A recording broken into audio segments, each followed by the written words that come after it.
Okay. SO, I'm going to assume at 0.39 because they don't specify anything, and I'm going to assume a PT on an interstate highway of 2.5. CR based on a standard deviation is for 25. Based on a 90% reliability on table 11.15 of the book on page 512.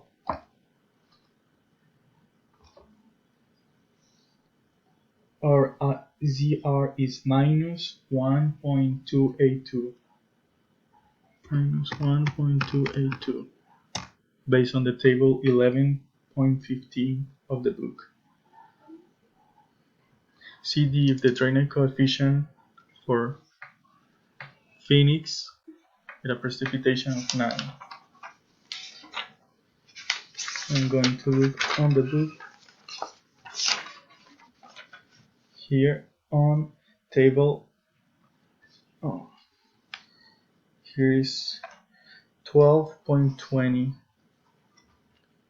12.20 on page 581 for a rigid pavement.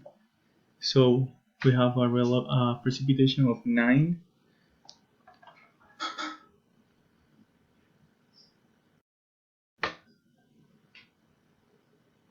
Super material is poor drainage. So it's 4 and it's 9. So it could be a value between 0.9 and 0.8. I'm going to choose the value of 0.9.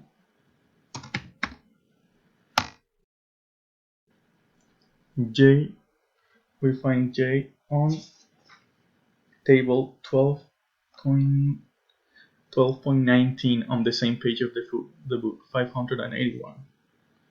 And it says the designs call for a jointed reinforced concrete pavement with asphalt concrete shoulder without load transfer device.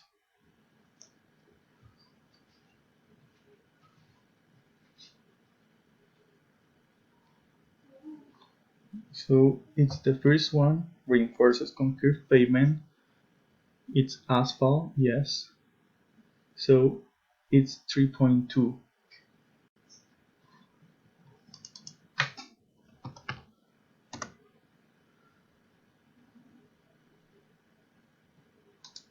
This value was for the previous homework.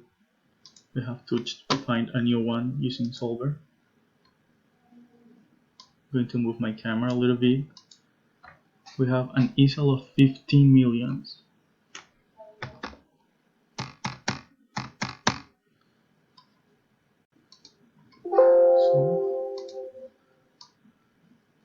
So we have a slab thickness of 13.23.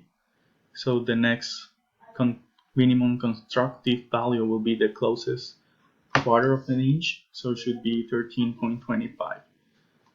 The first option based on our design. As I believe I still have a lot of time, I will double check all my values.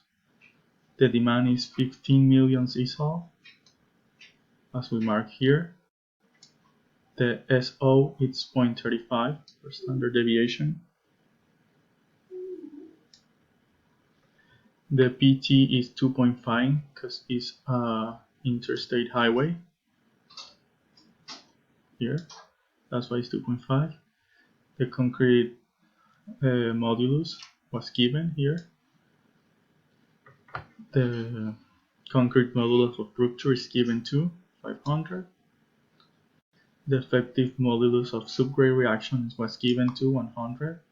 That's why our K is 100. This one, if it was in case, we have to calculate it and make this extra table that is just dividing by 19.4, but on this case was not necessary. The subgrade material exists for drainage, that this information and the downtown Phoenix precipitation and inch help us to find the CD value or coefficient of drainage value on table 12.20 of the book for rigid pavement, and the J was with the information previously mentioned of joint reinforced concrete pavement with asphalt concrete shoulder without load and transfer devices. So with the table 12.19 we get this value of 3.2. So we have all the information we need. We just click solve and have our thickness. So 1323, 13.25 inches should be our minimum thickness necessary to satisfy the traffic demand. So thank you. Submit quiz.